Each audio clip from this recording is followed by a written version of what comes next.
sou humano e, portanto, nada do que é humano me é estranho.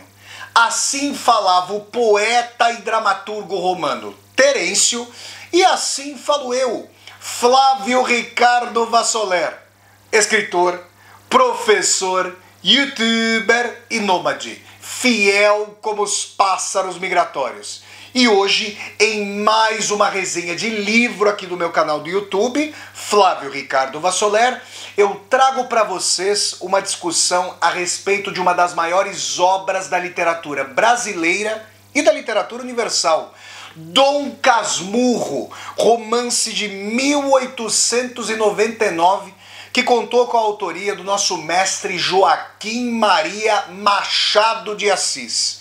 A gente começa a falar aqui sobre Dom Casmurro e o pessoal que já leu o romance, ou quem vai ler, já ouviu falar dele, coloca a pergunta: e aí, Bentinho, o narrador personagem de Dom Casmurro, esse sujeito abastado, com várias casas de aluguel, filho da elite brasileira dos 1800, Bentinho foi traído por Capitu ou não?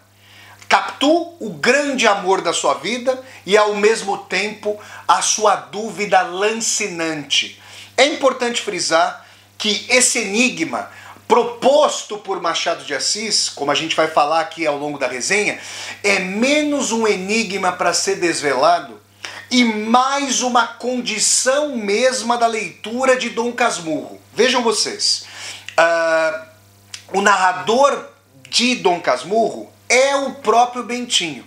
E como ele está procurando chifres em sua cabeça de cavalo, digamos assim, como ele é um partícipe radical, interessado, enviesado da história, nós temos ali a dúvida, a ambiguidade, o caráter turvado, obscuro, esfumaçado, nebuloso, quantos adjetivos vocês queiram, de forma estrutural. O que eu quero dizer a vocês, antes de entrar no imbróglio de Dom Casmurro de forma propriamente dita, é que Dom Casmurro sempre me pareceu um romance metalinguístico. Opa, Flávio, ô professor, que história é essa de romance metalinguístico? Eu lembro ali mais ou menos da figura de linguagem, a metalinguagem, mas dá para você explicar melhor pra gente? Com certeza, vamos lá. Gente, o prefixo grego meta é um prefixo que faz com que o substantivo ao qual ele está associado se refira a si próprio. Então eu dou um exemplo para vocês. Eu estive em Atenas, capital da Grécia, em janeiro de 2018 pela última vez ali. Agora estou morando aqui na Europa, não estou nem tão longe da Grécia agora, estou aqui em Portugal, mas de qualquer maneira estive lá pela última vez em janeiro de 2018. Eu não falo a língua grega, infelizmente, mas vi numa placa, tenho mais ou menos sou mais ou menos alfabetizado ali nos caracteres gregos. O grego não nutre o alfabeto latino como o português, né? Como vocês podem saber. E aí eu vi numa placa a palavra Odos, associada a um nome qualquer lá. E eu deduzi que se tratava de rua, Odos, êxodo, um movimento para além de algum lugar, uma rua, Odos. Então a palavra método, que vem lá do grego, quer dizer o caminho, Odos ou Odos, eu não sei onde está a entonação aqui da sílaba da palavra em grego, um caminho que se volta sobre si próprio, o método, com um prefixo, o substantivo Odos com o prefixo meta. Então vamos pensar, qual que é o método que você usa para fazer um bolo? Qual que é o método que você usa para estudar? É como você estrutura o seu próprio caminho para a realização de algo. Logo, um romance metalinguístico é um romance cuja estrutura, cujas possibilidades interpretativas, hermenêuticas, estão dadas pela própria configuração do romance. Então o que eu quero dizer com isso? O que eu quero dizer ao falar para vocês que Dom Casmurro é um romance metalinguístico?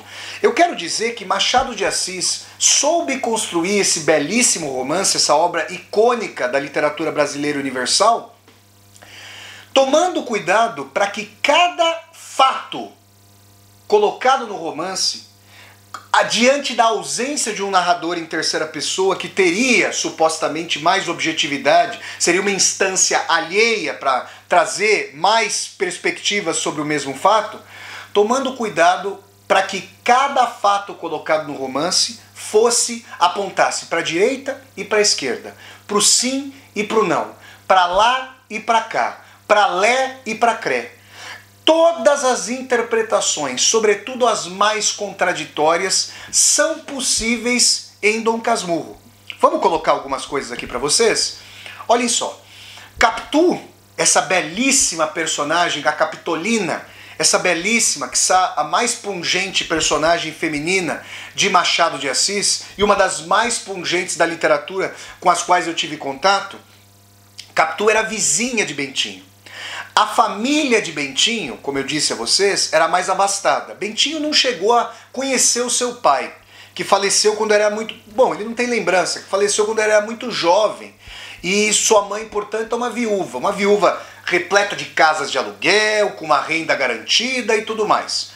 A família de Capitu, que é vizinha da família de Bentinho, tem uma situação financeira mais difícil.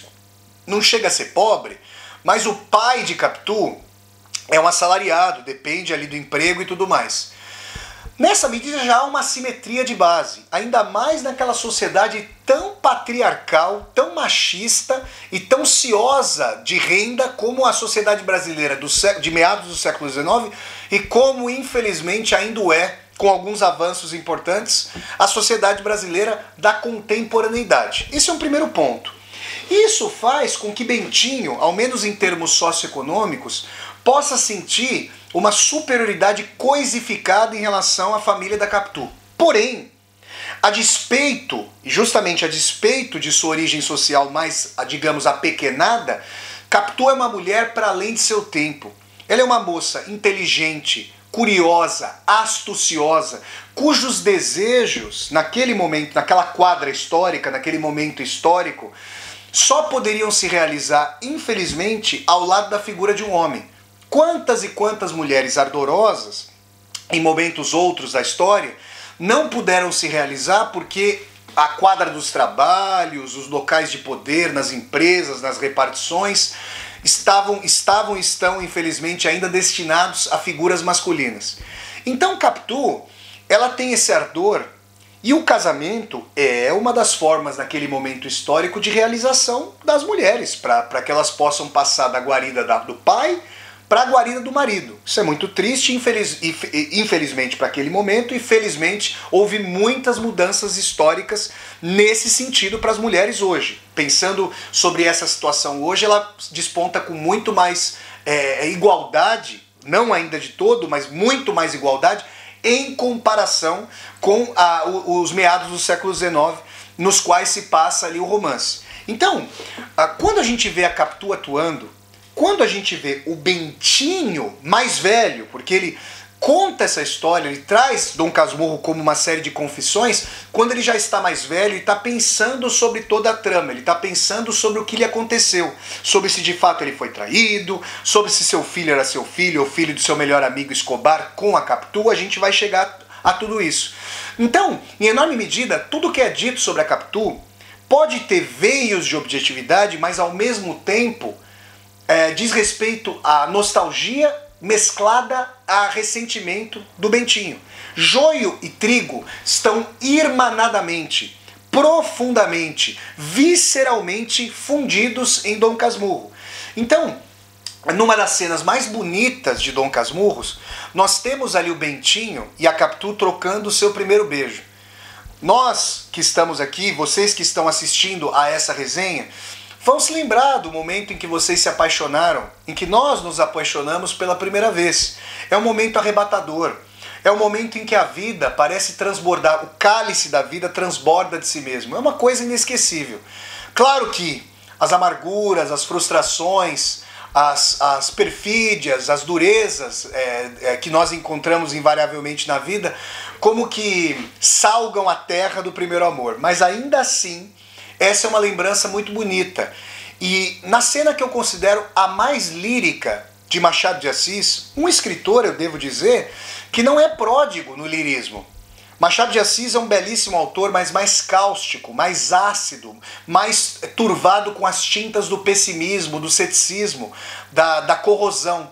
Mas numa cena profundamente lírica, Bentinho está sentado atrás de Capitu, penteando os seus volumosos, sedosos e cheirosos cabelos morenos. E então, enquanto escova os cabelos de Capitu, de pé, Capitu sentada, Capitu faz a cabeça pender para trás e os lábios dos dois se selam. É uma cena muito bonita, uma cena arrebatadora, que faz com que o coração de Bentinho martele o externo, com S, esse osso que guarnece a caixa torácica. Por outro lado, assim diz Bentinho, porque tudo a que nós temos acesso na narrativa passa pelo crivo parcialíssimo daquele que procura chifres em sua cabeça de cavalo. Por outro lado, Bentinho nos conta que Capitu se arrebatou, mas quando alguém inadvertidamente, inusitadamente chegou ali à cena, e eles tiveram que parar o que estavam fazendo, parar o fluxo do amor, da primeira paixão, Capitu se mostrou dissimulada, soube conter os seus sentimentos, soube ser senhora de si, coisa que não havia passado a Bentinho. Então nós podemos pensar, Capitu tem os olhos de ressaca, como diz um Bentinho apaixonado? E quem já viu o mar em ressaca sabe que se trata de um lençol d'água acolhedor, verdejante, azulado, que espelhando o céu, como diz Fernando Pessoa no poema Mar Salgado. Ou tem os olhos de ressaca, ou, como atribui a Capitu o agregado Papa Jantares, o interesseiro José Dias, que está ali junto com a família, ou Capitu tem os olhos de cigana oblíqua e dissimulada. Essas duas naturezas fazem parte da aura de Capitu a partir da narração de Bentinho. Então, esse fator que já poderia ser apontado a Capitu desde sua mocidade, por um Bentinho que está narrando a história lembrando-se da trama quando mais velho, já poderia ser um indício para Bentinho de que ela o teria traído.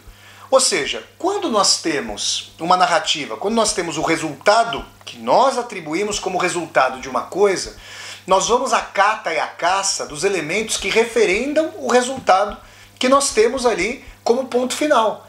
E isso significa justamente que Bentinho pode estar, ao invés de trazendo uma narrativa objetiva, ele pode estar justamente contando para nós a sua versão, como álibi para alguém que se sente ultrajado e traído. Bom, a história vai se desenrolando com Bentinho tendo sido prometido para um seminário, para se tornar padre. Ao invés de Bentinho e Capitu falarem diretamente para a mãe, para Dona Glória, a mãe do Bentinho, que ele não queria se tornar padre, que eles queriam ficar juntos, tudo também se passa naquela sociedade de tangência, nesse tipo de sociedade em que nós vivemos, em que há mais máscaras do que pele, em que as pessoas mais fazem circunlóquios, rapapés, colocações ali pela tangente do que são sinceras, como nós sabemos. Bentinho acaba indo para o seminário, Capitu chega a mostrar ciúme da mãe de Bentinho. Mas ainda assim Capitu sabe se tornar obliquamente, segundo sempre Bentinho, amiga da mãe, como que para insinuar que ela era um partido efetivíssimo para o Bentinho. E aí eu quero dizer a vocês, gente, que num determinado momento, quando o apaixonado Bentinho vê que sua mãe se configura nessa sanha de que ele fosse para o seminário se tornar padre, numa promessa que a mãe havia feito desde de pequeno, Bentinho chega a desejar, ainda que com muita dor, muito remorso, muito arrependimento, muita culpa, a morte de sua própria mãe. Isso é importante para a nossa história, porque alguém que confessa para nós que chega a desejar a morte da mãe em face do ardor que sente por Capitu, é capaz, no futuro, como a gente vai ver, de desejar o envenenamento do próprio filho, se é que o filho de Capitu e Bentinho era filho de fato de Bentinho. Então, Bentinho, esse jovem ardoroso, esse jovem que tem dificuldade, há a diferença de Capitu, de esconder, escamotear seus sentimentos. Esse jovem, por outro lado, que deseja na sua juventude, mais mulheres, não chega a realizar, ao menos ao que nos diz esse desejo, mas que tem propensões eróticas ambivalentes, com várias situações, por que esse jovem não poderia justamente estar fazendo um julgamento de Capitu por si mesmo? Por que ele não poderia atribuir a Capitu os seus próprios sentimentos adúlteros, de perfídia? Eis uma questão que nós colocamos. E Machado de Assis, gente, tomou cuidado para construir esse romance, como eu já disse a vocês, mostrando que cada fato pode ser interpretado como uma faca de dois gumes, para lá e para cá.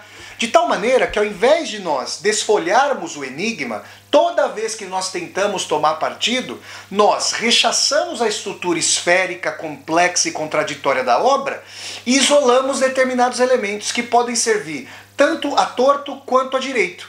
Isso é importante. O enigma não é um conteúdo, não é um aspecto semântico, não é uma revelação. Ele é a estrutura mesma da história, montada como quebra-cabeça para trazer a ambivalência, que é uma ambivalência da estrutura, da forma e da própria condição humana. Lembremos que Machado de Assis era profundamente cético com relação às possibilidades de autodeterminação das pessoas no sentido da bondade, da honestidade, da sinceridade. É nesse sentido, pessoal, que eu quero dizer a vocês que quando Bentinho conhece Escobar no seminário, quando Escobar também sorrateiramente, obliquamente, como Capitu, vai entrando na intimidade de Bentinho, vai se tornando seu confessor, vai tendo acesso à própria mãe de Bentinho, a quem Bentinho chegara a pensar que poderia propor casamento. Vejam, a mãe era uma viúva. É uma coisa turva. As relações vão se configurando. A melhor amiga de Capitu é Sancha. Sancha, Bentinho chega a dizer, se parece com Capitu. O pai de Sancha chega a dizer que Capitu bem poderia ser sua filha, que parecia muito com Sancha. Bentinho fica numa paranoia. Será que o pai de Capitu teve algum caso o pai de Sancha teve algum caso com a mãe de Capitu? Será que tal mãe, tal filha? São as paranoias de Bentinho. Ao mesmo tempo, quando Escobar se casa com Sancha, vejam, o melhor amigo de Bentinho, que também se torna amigo de Capitu, casa-se com Sancha, que se parece fisicamente com Capitu. Então nós temos dois pares, Bentinho, Capitu, Escobar, Sancha. Num determinado momento em que todos querem ir à Europa juntos, Sancha na varanda, isolada, sozinha com Bentinho, chega a lhe apertar as mãos e olhar para ele de forma insinuante para lhe dizer, vamos juntos à Europa. E Bentinho sente a insinuação adúltera.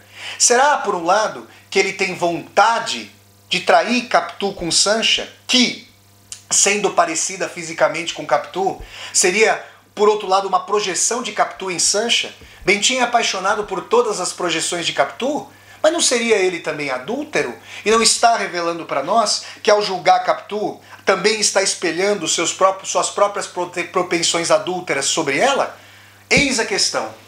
E nós temos que demora para vir o filho do casamento de Bentinho e Capitu. Eles, a princípio, na lua de mel, estavam felizes. Bentinho diz que estava mais feliz do que Capitu porque ela se mostrava impaciente para voltar da lua de mel. E aí fica a questão. E agora? Capitu gostava de Bentinho? Capitu supostamente já estava envolvida com Escobar? A questão é que quando Capitu fica grávida e com o desenvolvimento do filho, o filho se parece cada vez mais com Escobar. E aí, mais uma vez, nós tendemos, sobretudo quando crianças, a remedar os gestos, as palavras, até as feições das pessoas em que nos embasamos. Pai, mãe, irmão mais velho, irmã mais velha e assim por diante. Será que Escobar estava remedando essa presença será que o filho de Bentinho estava remedando essa presença de Escobar contínua ali na casa? Ou recebera geneticamente a herança de seu pai adúltero? Eis a questão. E mais, num determinado momento em que Bentinho vai ao teatro sem sua esposa, que dissera que estava doente, quando do retorno, encontra Escobar em sua casa, sozinho com Capitu. E agora? Será que Capitu fingira um mal-estar para que Bentinho fosse ao teatro sozinho e ficasse então com Escobar diante da ausência do marido? É uma possibilidade. Agora, Escobar era um frequentador da casa, era um amigo da família, por que ele não poderia ter acesso à casa? Sempre a ambiguidade. A questão é que num determinado momento, irado, tomado pela fúria, tomado pelo ódio, pela desconfiança que vem dele próprio, de sua própria natureza, Bentinho, com os filhos, com o rosto do filho entre as mãos, diz que ele não é seu pai, que ele não é seu filho, e ele propõe que o filho beba uma taça de café envenenada. Nós sabemos disso, Capitu não, mas Capitu chega a tempo de ouvir que o filho que ela tivera com Bentinho não era filho dele, mas de Escobar. E aí a situação se estabelece. Vocês acham que Capitu vai gritar? Vocês acham que Capitu vai revidar? Vai se colocar? Vai se sentir atingida? Segundo a narração de Bentinho, Capitu, talvez por orgulho, ou talvez desvelada, nunca saberemos, não revida. Deixa que Bentinho tome as próprias decisões. E aí, mais uma vez, a faca de dois gumes se estabelece. Alguém acusado ou acusada se rebela, quando injustamente. Por que estaria tendo essa atitude? Mas Capitu era senhora de si. Desde o princípio nós sabemos disso. E a narrativa, mais uma vez, prolonga a ambiguidade. Nós temos em Dom Casmurro a genealogia do ciúme. Ciúme que é moinho que se move sem vento, como já dissera Mia Couto. E vocês podem procurar aqui no meu canal do YouTube uma aula de Vassoler sobre o ciúme, justamente com esse tema. É assim que Dom Casmurro nos mostra a condição humana ambígua, como forma literária e como conteúdo na nossa própria condição, de apaixonados e desconfiados, de quem se entrega e de quem coloca um pé fora da entrega, de quem julga o outro por si mesmo e ainda assim vai à cata da suposta perfídia pela qual passou. Esse foi o conteúdo de Dom Casmurro que eu trouxe para vocês, a análise, e essa foi mais uma resenha aqui do meu canal do YouTube. Dom Casmurro, romance de 1899 de Joaquim Maria Machado de Assis. Se vocês gostaram de mais essa resenha de livro aqui do meu canal do YouTube, eu peço que vocês deem um like no vídeo, curtam o vídeo, disseminem esse vídeo pelas redes sociais, para que nós possamos chegar a cada vez mais e mais pessoas. Se você está chegando ao meu canal pela primeira vez, seja muito bem-vindo e bem-vinda. Eu peço que você se inscreva aqui no canal e toque a sinetinha para poder receber as notificações. E mais, deixe seu comentário aqui embaixo do vídeo para nós podermos conversar sobre o dilema de Bentinho e Capitu. E ainda mais, aqui embaixo desse vídeo você vai encontrar uma tecla chamada Seja Membro. Se você gosta das resenhas de livros, das resenhas de filmes, das aulas ao vivo, das leituras literárias e das viagens de Vassoler, essa volta ao mundo em 80 ou 800 vídeos, considere a possibilidade de clicar na tecla Seja Membro e se tornar um membro ou uma membro humanista aqui do meu canal e apoiar este meu projeto, segundo sua possibilidade de universidade aberta no YouTube. Então é isso, pessoal. Eu sempre deixo o convite para vocês assistirem às resenhas de livros aqui do meu canal, que acontecem todas as terças-feiras, às 8 horas da noite, horário de Brasília. Então é isso, pessoal. Até a próxima resenha de livro, gente. Tchau, tchau!